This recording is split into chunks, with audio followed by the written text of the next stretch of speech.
이번 공과는 벽에 쓰인 글씨입니다. 벽에 쓰인 글씨. 다니엘서 5장입니다.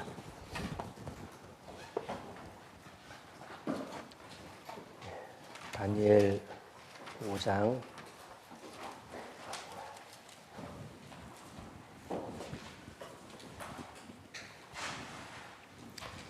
공과 제목이 이제 벽에 쓰인 글씨인데,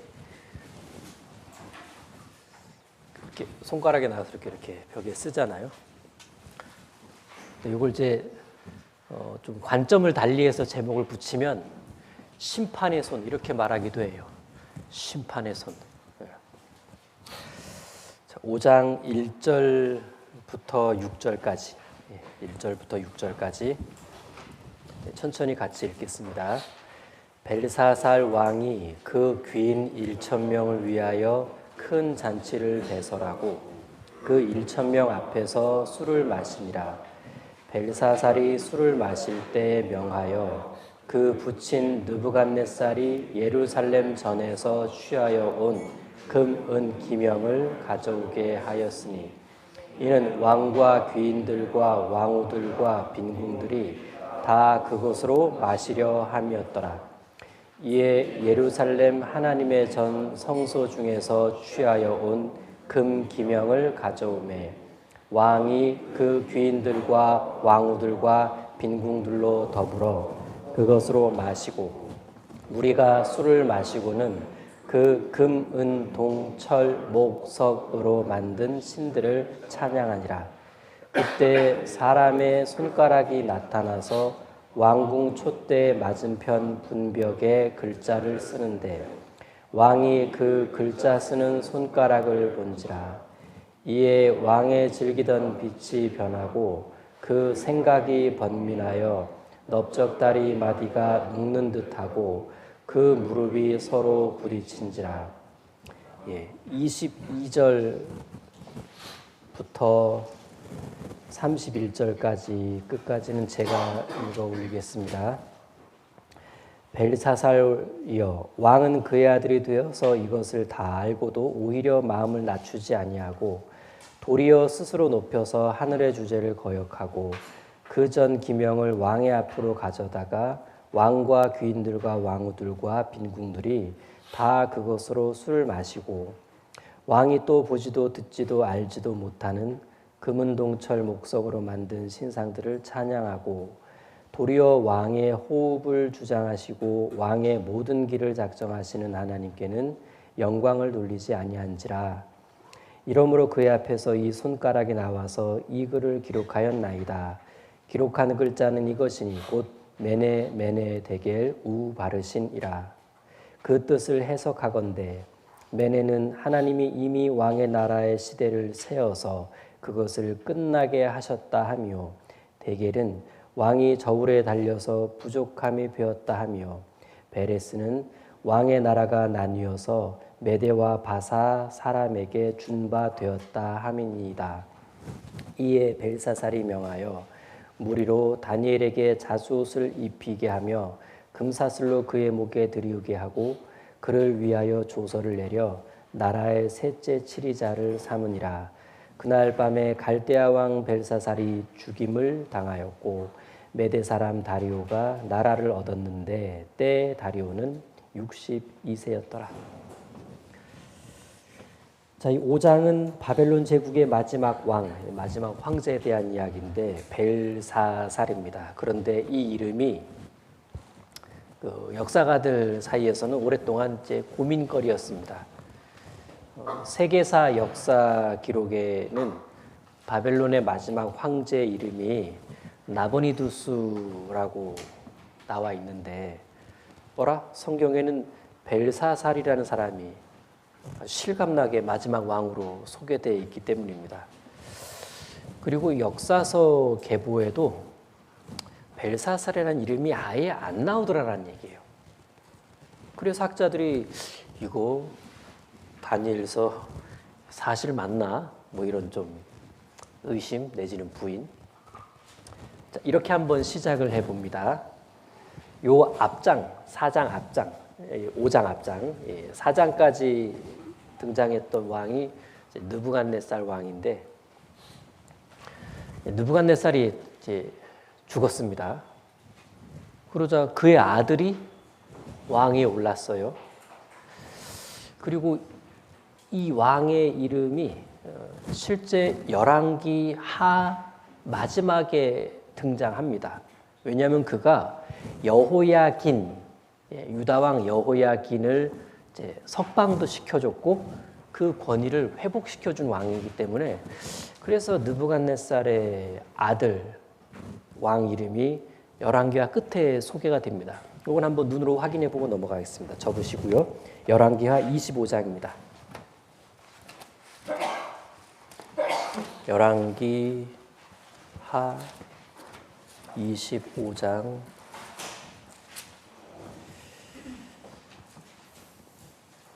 거의 끝입니다. 열왕기서 끝장 거의 끝인데 27절. 이래서 이제 느부갓네살 아들이 등장하는데 27절부터 제가 읽어 올리겠습니다. 유다왕 여호야긴이 사로잡혀간 지 37년 곧 바벨론 왕 에윌무로닥의 즉위한 원년 12월 27일에 요 에윌무로닥이 느부갓네살의 아들입니다. 자, 이가 유다왕 여호야긴을 옥에서 내어놓아 그 머리를 들게 하고 선이 말하고 그 위를 바벨론의 저와 함께 있는 모든 왕의 위보다 높이고 그 죄수의 의복을 바꾸게 하고 그 일평생을 항상 왕의 앞에서 먹게 하였고 저의 쓸 것을 날마다 왕에게서 받는 정수가 있어서 종신토록 끊이지 아니하였더라. 절망 중에 한 줄기 소망의 빛을 소개하고 있기 때문에 이제 이렇게 해준 요 왕의 이름이 소개가 되어 있는데 그가 느부갓네살의 이제 아들입니다. 자, 다시 다니엘서 5장에 돌아오면은 그런데 요 느부갓네살의 아들 에윌무로닥은 얼마 못 가서 매형한테 살해됩니다. 매형 조심하셔야 돼요.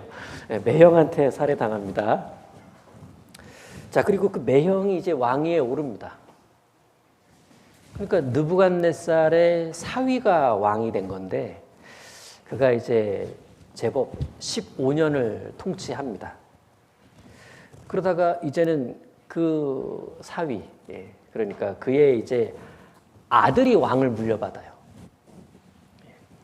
그런데 이게 역사에서 피는 돌고 도는 법.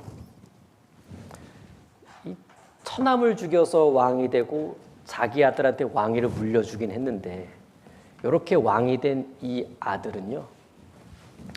느부갓네살의 또 다른 사위의 지지자들에 의해 살해당합니다. 그리고 그 또 다른 사위라고 하는 그가 왕위에 오르죠. 그렇게 왕위에 오른 요 또 다른 사위의 이름이 나보니두스입니다. 나보니두스. 그리고 세계사에서는 그가 이제 공식적인 바벨론의 마지막 황제로 기록이 되어 있는 거예요. 그런데 성경에는 나보니두스는 전혀 언급이 되어 있지 않을 뿐만 아니라 오히려 듣도 보도 못한 벨사살이 바벨론의 마지막 왕으로 이렇게 이야기를 딱 끝내니까 다시 30절 보시면 그날 밤에 갈대아 왕 벨사살이 죽임을 당하였고 메대 사람 다리오가 나라를 얻었는데 때에 다리오는 62세였더라. 이날 죽고 나라가 바뀌었습니다. 자, 이런 의문 속에서 마침내 1854년 고고학자들에 의해서 그 유명한 나보니두스 실린더가 발견이 됩니다. 그 실린더의 내용을 들여다보니까 나보니두스와 함께 바벨론을 공동 섭정한 왕이 있었으니 그의 이름이 벨사살이라고 다 실린더에 나와 있는 거예요. 야, 그 나보니두스의 아들이었던 겁니다. 벨사살은. 그러니까 정식 왕은 나보니두스였기 때문에 왕의 이름을 공식적으로 올리는 곳에는 다 나보니두스죠. 자, 정식 왕이었기 때문에 그가 나라의 첫째가 되는 거죠. 아들 벨사살은 섭정 왕이니까 둘째가 되는 겁니다. 그래서 벨사살이 입에서 딱 튀어나온 말이 뭐냐면 저 벽의 글씨를 해석할 줄 아는 사람에게는 셋째 자리를 주겠다. 왜? 자기는 둘째니까. 아버지는 첫째고. 셋째 지리자로 해주겠다는 얘기예요. 그래서 이제 셋째라고 말한 거고, 이 섭정 왕을 둔 나보니두스는 원정을 거기 나가 있었다고 합니다. 그리고 정복 지역을 이제 안정화시키기 위해 주로 이제 거기를 이제 다스렸죠. 그러니까 수도인 이 중요한 바벨론은 믿을 만한 사람한테 맡길 수밖에 없었는데 아들 벨사살이었던 겁니다. 그런데 지금 이 바벨론이 메데바사 이 연합군에 의해서 지금 멸망당하기 직전에 이 상황에 이미 이 나보니두스는 바벨론에 돌아와 있었다고 해요. 하지만 실제 바벨론 통치권은 그냥 하던 대로 아들 벨사살에게 맡겨두고 있었던 상태였습니다. 그래서 역사서에는 공식적인 왕이었던 나보니두스가 바벨론의 마지막 왕으로 기록이 되어 있는 거고, 성경에는 실제 통치권을 행사하고 있던 벨사살이 마지막 왕으로 기록되어 있는 겁니다. 여하튼 이 역사적 관점으로 보더라도 이 성경은 꾸며진 이야기가 아니라 야 이거 기가 막히게 정교하게 사실이네. 뭐 성경의 무호성을 한 번 더 이제 좀 생각하게 하죠. 이런 부분들은 이렇게 좀 역사 좋아하는 분들 이렇게 전도 상담할 때 참 좀 매력적인 어떤 주제죠. 예. 여기 5장, 우리 지금 5장이 본문인데 5장을 읽다 보면 좀 이런 의아한 부분으로 관찰 질문 하나를 던질 수가 있습니다. 지금 벨사살이 큰 잔치를 벌이고 있던 이 시기는 지금 요 바벨론 제국이 신흥 강자 그 고레스, 신흥 강자였던 그 고레스에 의해서 계속 연거푸 패전하고 있던 상황이었대요. 그리고 그 고레스가 지금요 수도인 바벨론 성까지 밀고 들어와 있는 상황입니다. 그래서 성을 쫙 포위하고 있었어요, 고레스가. 그럼 여러분이 바벨론 성 안에 있으면 지금 잔치할 때예요. 계속 밀려가지고 연패하다가 성 안에 이제 모여 있는데, 그러면 이게 지금 잔치할 때냐라는 얘기죠. 야, 무슨 정신으로 이렇게 했을까? 배경을 알게 되면 되게 궁금해져요. 왜 잔치하냐? 벨사살이 보란듯이 잔치를 한 이유가 있었더라. 일단 바벨론 성의 위대함을 좀 이렇게 더 드러내고 싶었는데, 바벨론 제국에 대한 뭐 다큐 같은 거나 이런 영상들 보면 와, 그 성 어마어마하죠. 네. 사중성벽으로 둘러 있었다고 합니다. 사중성벽. 그러니까 그 말은 물리적으로는 뚫을 수 있는 성은 아니라는 얘기예요. 당시 어떤 무기로도. 또 성 주변엔 적이 아예 근접조차 못하도록 깊게 못을 파가지고 물을 쫙 흐르게 하는 해자가 있었는데 되게 넓게 있었습니다. 또 식민지가 워낙 많았기 때문에 식민지로부터 이렇게 좋은 것들을 이제 먹을 것부터 해가지고 가득 잔뜩 갖고 와가지고 성 안에다가 엄청 이제 쌓아 놓는데 평소에. 그래서 성이 포위됐다? 그럼 그날로 딱 시작해가지고 10년이 지나도 너끈히 버틸 수 있는 그런 재고량이 이제 있었다고 합니다. 그러니까 이제 성 안에 가만히만 있어도 성 밖에 포위해온 군사들이 막 해도 눈동만 들이다가 돌아갈 수밖에 없는 상황이라는 얘기예요. 왜냐하면 10년 내내 포위할 수는 없잖아요. 자기 나라는 어떡하고. 군대도 유지되기 어려워요. 10년 포위하면 계속 물자를 대야 되는데 10년 동안 그 군수 물자를 정말 자연스럽게 된다? 아이고, 뭐 그런 전쟁은 글쎄 본 적도 없는데. 그리고 잔치를 그 어느 때보다 크게 벌인 이유는 고레스한테 그 계속해서 이제 패했던 그 바벨론 제국과 함께하는 인접 귀족들이 다 바벨론 성으로 이제 그 도망온 거예요. 피해 온 겁니다.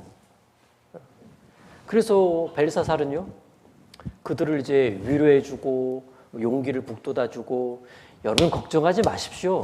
이 안에 있으면 안전합니다. 얼마나 이 성이 대단한 성인지 아십니까? 여러분 마음 푹 놓으십시오. 여러분 그냥 즐기세요. 해서 승리를 확신시켜주기 위해 그 어느 때보다도 큰 잔치를 벌인 겁니다. 뭐 이렇게 뭐 황제의 대범함, 그런 어떤 능력 과시, 뭐 계속 뭐 외쳤을 거고 막 현수막 걸려 있었을 거예요. 바벨론은 위대하다, 바벨론은 영원하리라, 뭐 이런 식으로 그런 식의 축제를 벌이고 있었는데 실상은 풍전등화와 같은 운명이었다. 왜요? 고레스가 바벨론 성의 약점을 알고 있었어요. 약점을 알고 있었습니다. 자, 그럼 또 다른 관찰 질문. 이렇게 축제가 한창 벌어지고 있었는데 이 잔치를 하나님이 그냥 간과하지 않으세요. 하나님은 왜 이 잔치 현장에 개입하게 되시는 걸까? 그 이유는 이들이 그냥 잔치를 벌인 게 아니라 예루살렘에 있던 성전 기명들을 가지고 오락용 도구로 사용하고 있었어요. 잔치를 벌이면서 하나님의 성전에서 그 빼갖고 온 뭐 금 기명 이런 거에다가 이제 술을 부어가지고 먹자 마시자 한 겁니다. 거기서 가지고 온 금은 동 뭐 이런 걸로 우상도 만들었는데 그걸 또 찬양하고 있네. 성전 기명에다가 술 받아 먹으면서 성전 기명들 녹여서 만든 우상을 찬양하고 선을 넘은 거예요. 네, 선을 좀 많이 넘은 겁니다. 근데 놀라운 건 이 벨사살의 할아버지가 느부갓네살인데 느부갓네살 할아버지로부터 그 할아버지가 경험한 하나님에 대해서 충분히 교육받았을 거예요. 느부갓네살이 본인이 경험한 하나님에 대해 입국 다물고 있었을 것 같습니까? 야, 그런데 정작 이 벨사살은 할아버지보다 더한 교만을 지금 나타내고 있었으니 하나님 편에서는 이제 결코 간과하실 수가 없는 좀 선을 넘는 상황이 된 거죠. 18절 보시면 18절부터 23절을 제가 읽어 올리겠습니다. 왕이여, 지극히 높으신 하나님이 왕에 붙이라 했지만 할아버지, 왕에 붙인 느부갓네살에게 나라와 큰 권세와 영광과 위엄을 주셨고 그에게 큰 권세를 주셨으므로 백성들과 나라들과 각 방언하는 자들이 그 앞에서 떨며 두려워하였으며 그는 임의로 죽이며 임의로 살리며 임의로 높이며 임의로 낮추었더니 그가 마음이 높아지며 뜻이 강팍하여 교만을 행함으로 그 왕위가 패한 바 되며 그 영광을 빼앗기고 인생 중에서 쫓겨나서 그 마음이 들짐승의 마음과 같았고 또 들나귀와 함께 거하며 또 소처럼 풀을 먹으며 그 몸이 하늘 이슬에 젖었으며 짐승처럼 살았다는 얘기죠. 지극히 높으신 하나님이 인간 나라를 다스리시며 자기 뜻대로 누구든지 그 위에 세우시는 줄을 알기까지 이르게 되었나이다. 벨사살이여, 왕은 그의 아들이 되어서 이것을 다 알고도 오히려 마음을 낮추지 아니하고 도리어 스스로 높여서 하늘의 주제를 거역하고 그 전 기명을 왕의 앞으로 가져다가 왕과 귀인들과 왕후들과 빈궁들이 다 그것으로 술을 마시고 왕이 또 보지도 듣지도 알지도 못하는 금, 은, 동, 절, 목석으로 만든 신상들을 찬양하고 도리어 왕의 호흡을 주장하시고 왕의 모든 길을 작정하시는 하나님께는 영광을 돌리지 아니한지라. 이렇게 해가지고 하나님은 술판이 벌어진 현장에서 저기 분벽에다가 사람의 손가락이 싹 나타나게 해가지고 글씨를 쓰게 하신 거예요. 그것도 참 특이하죠. 글씨를 쓰게 하셨어요. 저 같으면 이제 번개 칠 텐데 이렇게. 자, 왕이 이 벨사살이 이렇게 마시다가 손가락을 보면서 이렇게 이제 엄청난 광경을 봅니다. 글씨를 써내려가는 손가락. 여기 5절, 6절 다시 보시면 그때 사람의 손가락이 나타나서 왕궁 촛대 맞은편 분벽에 글자를 쓰는데 왕이 그 글자 쓰는 손가락을 본지라. 이에 왕이 즐기던 빛이 변하고 그 생각이 번민하여 넓적다리 마디가 녹는 듯하고 그 무릎이 서로 부딪힌지라. 너무 막 이렇게 무섭고 떨리고 긴장돼서 다리가 다다다다다닥 떨어본 적 있으세요? 그냥 차 마시면서 방정맞게 발 떠는 거 말고 이렇게 막 너무 이렇게 막 벨사살이요. 그거 보고 얼마나 놀랬겠어요.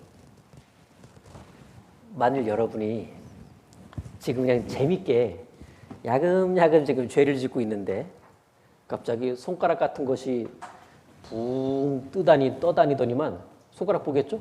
갑자기 벽에 딱 멈추더니만 벽에다 글자를 이렇게 쓰는 거예요. 내 이놈! 이렇게 쓰는 거예요. 여러분은 엄청 놀라겠죠? 예.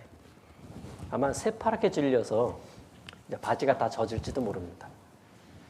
벨사살이 이제 그랬는데 천하의 바벨론 제국의 왕이긴 했지만 얼굴빛이 변하고 넓적다리 마디가 녹는 듯하고 무릎이 자동으로 부딪혔대. 자동으로. 왕이라는 껍데기를 쓴 인간이 얼마나 연약하고 쉽게 두려움에 떠는가를 금방 알게 해줍니다. 손가락 하나만 나타나는데도 이렇게 바들바들 떠는데 주님이 재림하셔서 심판하시는 그 놀라운 광경을 목도하는 사람들은 얼마나 두렵고 무서울까요? 하나님의 백보자 심판대 앞에 서 있는 것 자체만으로도 엄청난 두려움과 공포에 휩싸일 겁니다. 살아계신 하나님의 손에 빠져들어가는 것이 무서울진저 굉장히 무서울 거예요. 자, 벨사살이 이렇게 두렵고 너무 무서웠던 근본적인 이유는 저 글씨가 뭘 의미하는지 몰랐기 때문에 그래요. 모르면 되게 무섭죠. 손가락도 놀라운데 글씨를 썼는데 모르겠는 거예요. 근데 직감을 해요. 틀림없이 내 운명과 관련된 것일 텐데 좀 안 좋은 메시지라는 거. 그걸 이제 직감을 합니다. 얼마나 궁금해지겠습니까? 우리도 이렇게 좀 성경 배울 때 내가 하나님 앞에 진짜 죄인이구나. 내 진짜 하나님 앞에 꼼짝없이 죄인이네. 여기까지만 딱 확실하게 깨달으면요. 심판, 지옥 이거 듣지 않아도 왠지 이제 내 운명은 되게 안 좋게 나와 있을 거라는 걸 직감하잖아요. 그렇죠? 그래서 더 초조하게 그 이후의 말씀을 듣게 됩니다. 그래서 심판, 지옥 이런 메시지가 나올 때 반항하는 마음이 드는 게 아니라 그래, 그럴 줄 알았어. 그럴 수밖에 없지. 이렇게 그냥 이렇게 좌절하는 마음. 난 이제 어떡하냐 이런 마음이 이제 들잖아요. 자, 벨사살이 신의 손이 나타나서 자기한테 보라고 메시지를 남겼을 때 자기 운명에 대한 거라는 걸 이제 알았고 그래서 빨리 서둘러 알아보고 싶어 했습니다. 얼마나 마음이 급했는지 저 글자 해석만 하면 바로 그냥 오늘 바로 3번 이 나라 3번 셋째 치리자 되게 해주겠다고 선포한 겁니다. 근데 문제는 아무도 풀 수가 없었다는 얘기예요. 당연하죠. 누가 하나님의 지혜를 덥석덥석 풀어냅니까? 하나님의 지혜를 소유한 자가 아니면 이제 불가능하죠.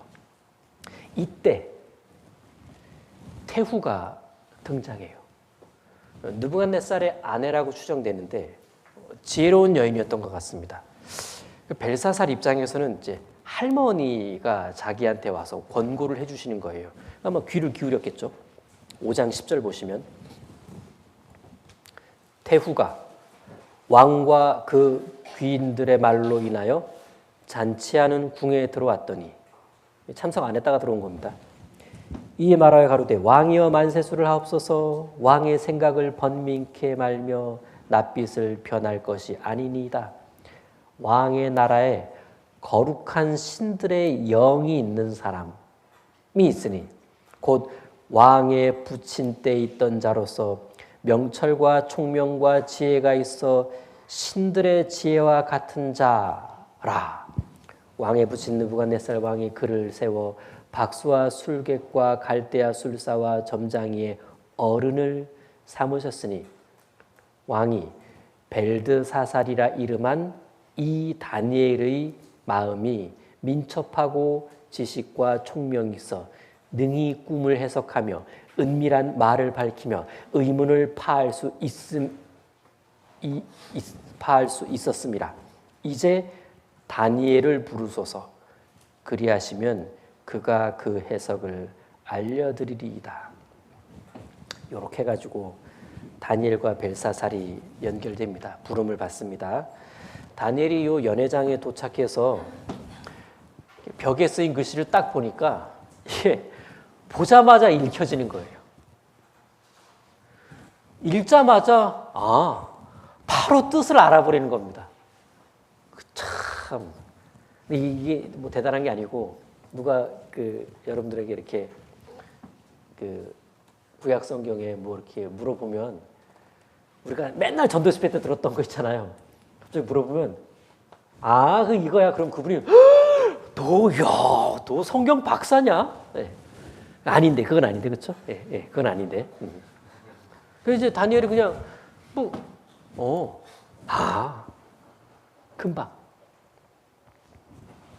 야, 그렇게 해석이 되자마자 거침없이 벨사살을 책망합니다.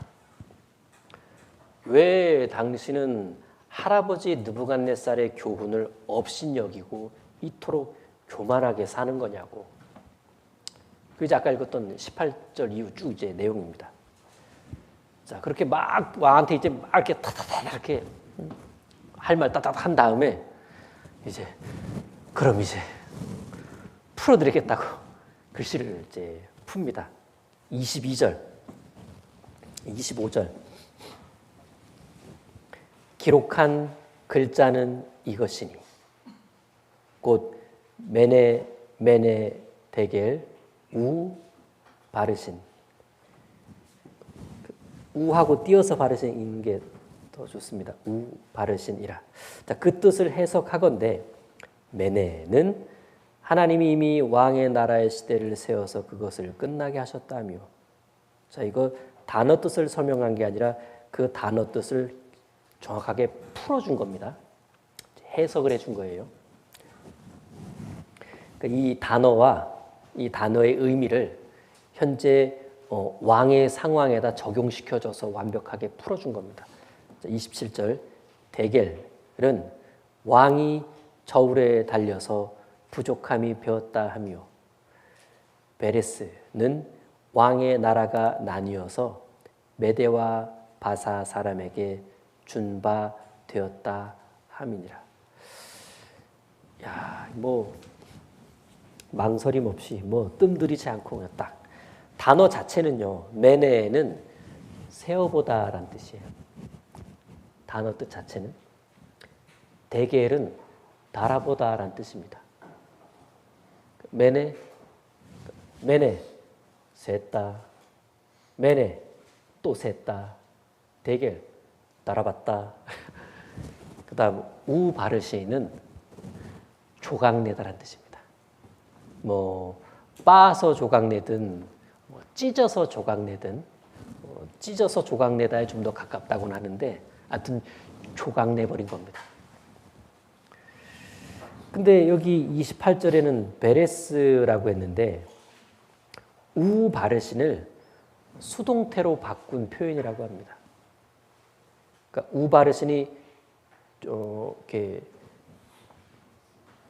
조각나다 뭐 이런 뜻이라 그러면 베레스는 조각나게 해버리다 뭐 수동태로 그러는데 이제 메네메네 되게 우바르신 세어보고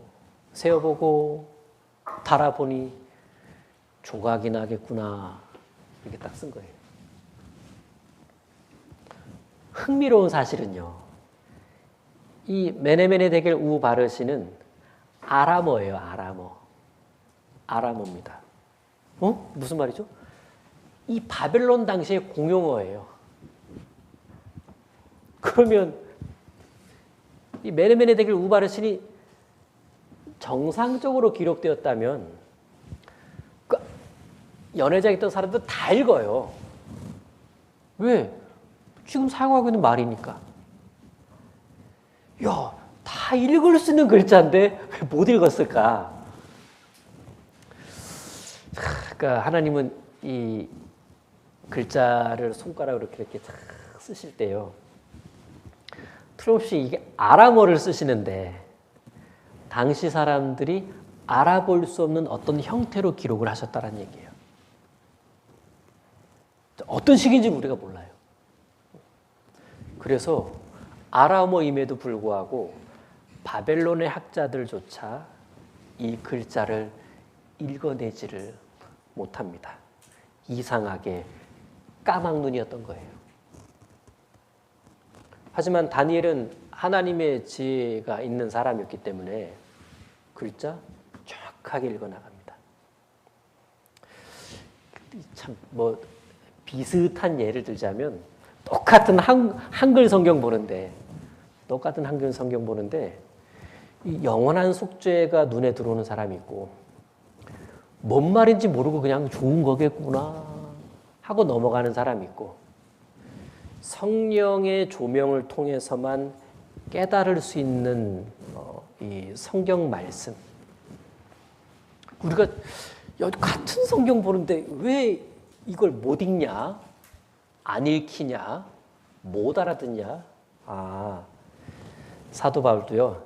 이 세상의 지혜로는 결코 하나님을 알지 못한다라고 단정했어요.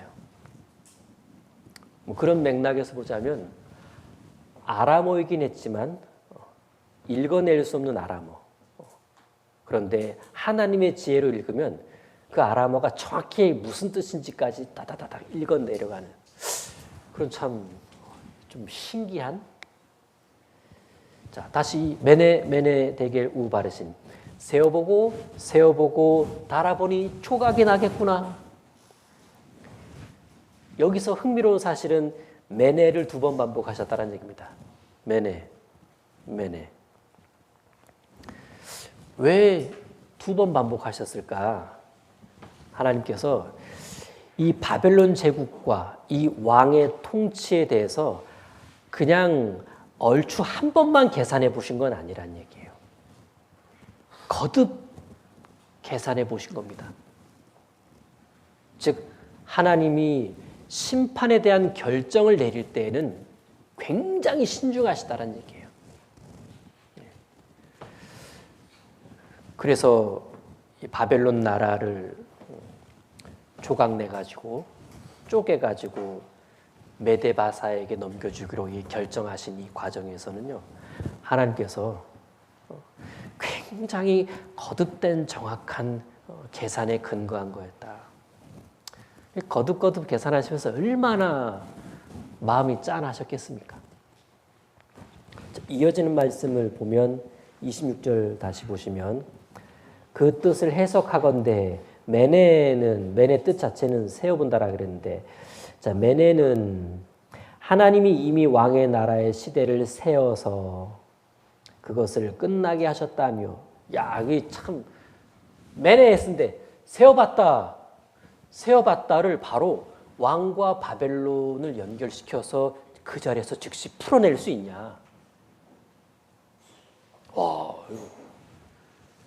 자, 잠언 한 구절을 딱 가지고 누구랑 교제하는데, 잠언 한 구절을 딱 가지고 이 한 구절을 당장의 지금의 우리 가정과 나와 우리 주변의 상황을 이 구절로 풀어가지고 쫙 말해줄 수 있냐.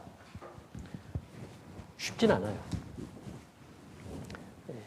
굉장히 그 하나님의 어떤 통찰력으로 이렇게 풀어내는데 능숙해져 있지 않으면, 그리고 이렇게 굉장히 경건한 삶으로 유지되어 가고 있지 않으면 그게 안 되잖아요. 그렇죠?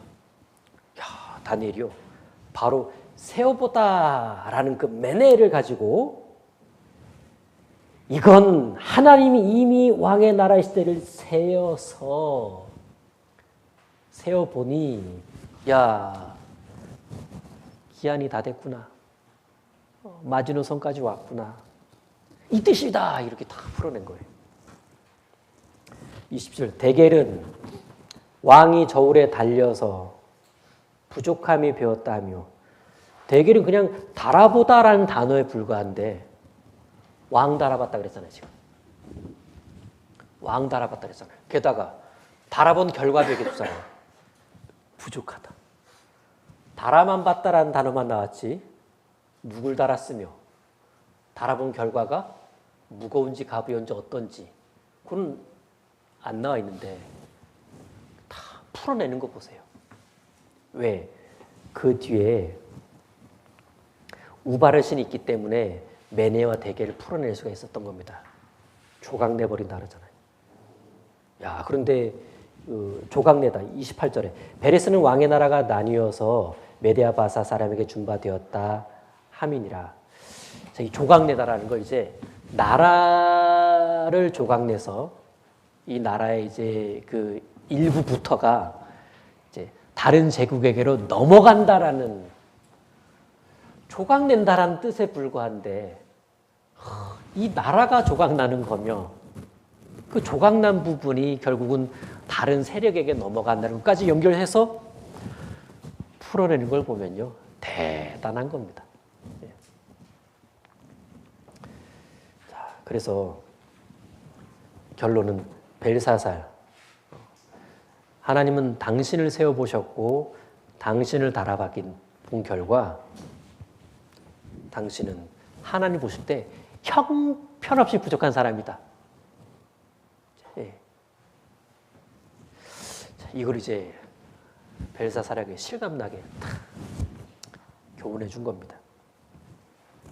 하나님은 각 사람을 세워보시죠. 또 달아보시기도 합니다.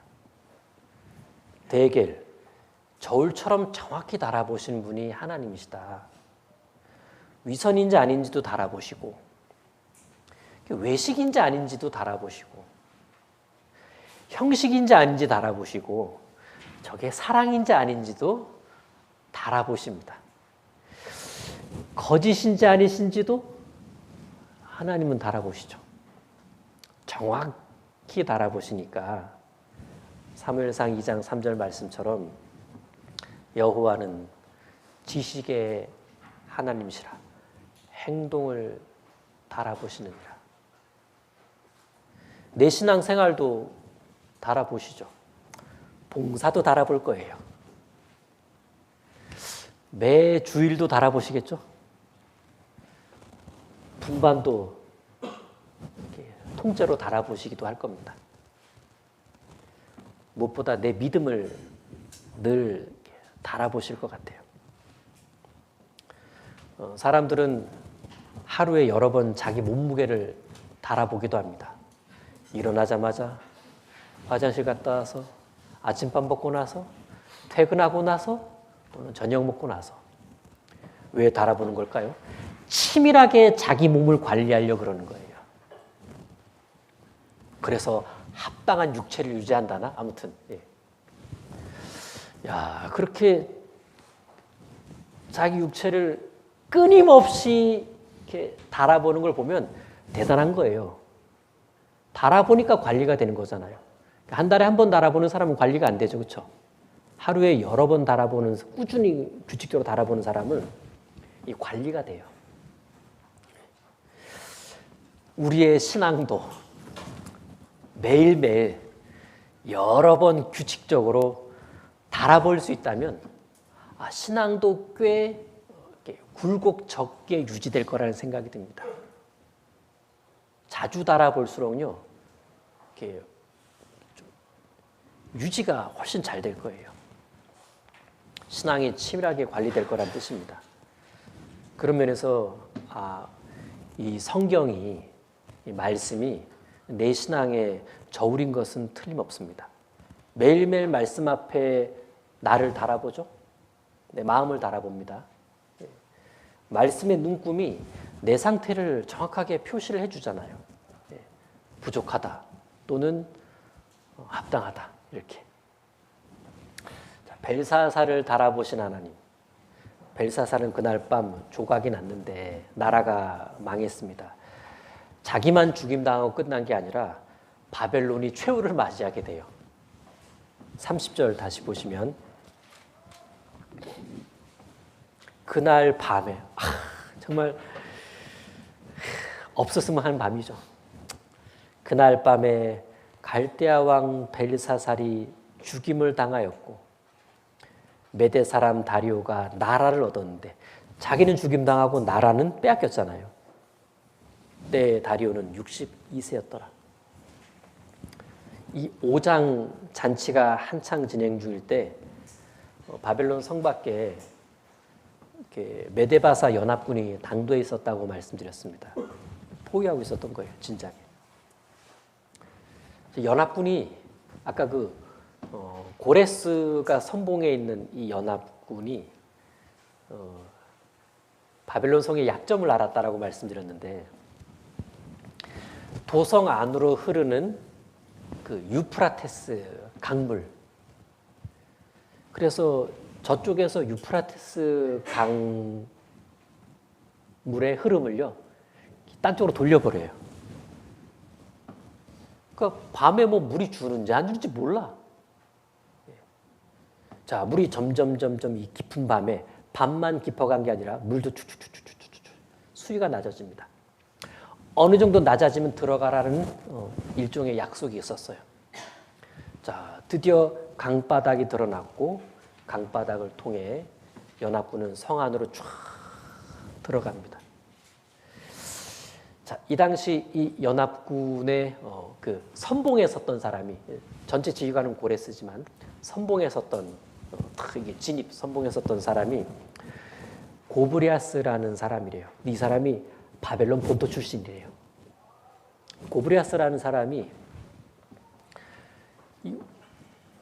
옛날 그 벨사살하고 되게 가깝게 있었던 사람입니다. 과거에 벨사살 왕하고 함께 사냥을 나갔는데 이때 이 고브리아스 아들이 잘 잡는 거예요. 사냥에서. 그래가지고 이렇게 뭐 좋은 걸 받았습니다. 근데 이 벨사살이요, 네 아들이 너무 그걸 시기해가지고 고브리아스의 그 아들을 몰래 이렇게 죽여버렸다 그럽니다. 그럼 아버지의 마음은 어떻겠어요? 고브리아스가요, 눈이 돌아가고 벨사살이 그랬다는 걸 딱 눈치챈 거예요. 그래서 바벨론과 결별합니다. 그리고 바사의 고레스, 이 고레스 수하로 들어간 거예요. 그런데 이날 고브리아스가 바벨론 성 안에 딱 진입했는데 쫙 지키고 있던 그 군대들과 그 지휘관들이 다 옛날 자기 휘하 사람들이었던 거예요. 그들을 회유합니다. 끝났다. 이래서 다 들어왔다.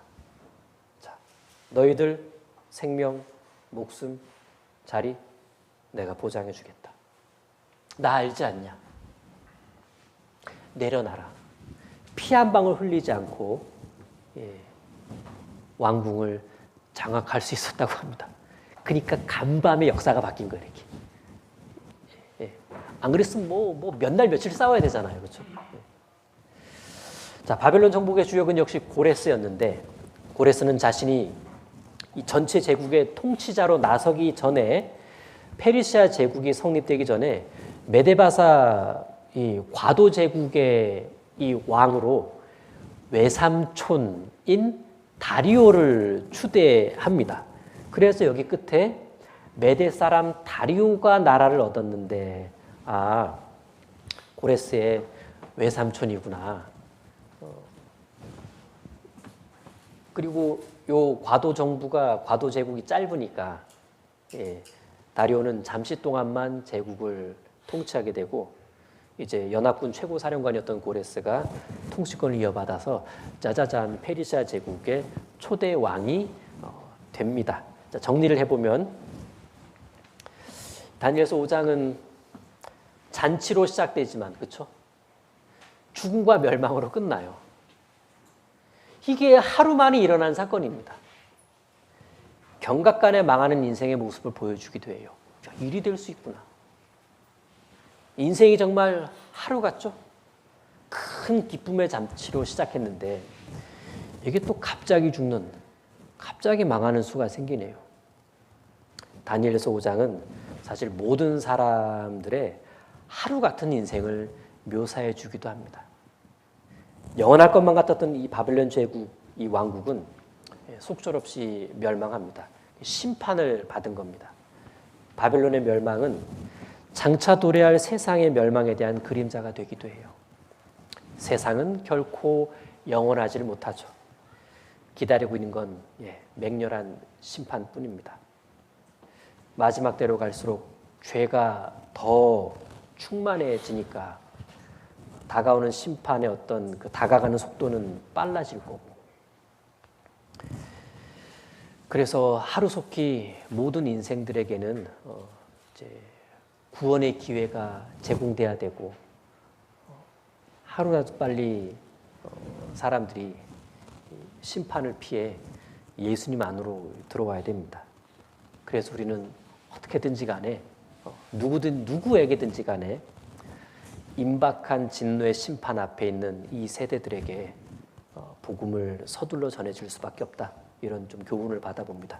기도하고 마치겠습니다.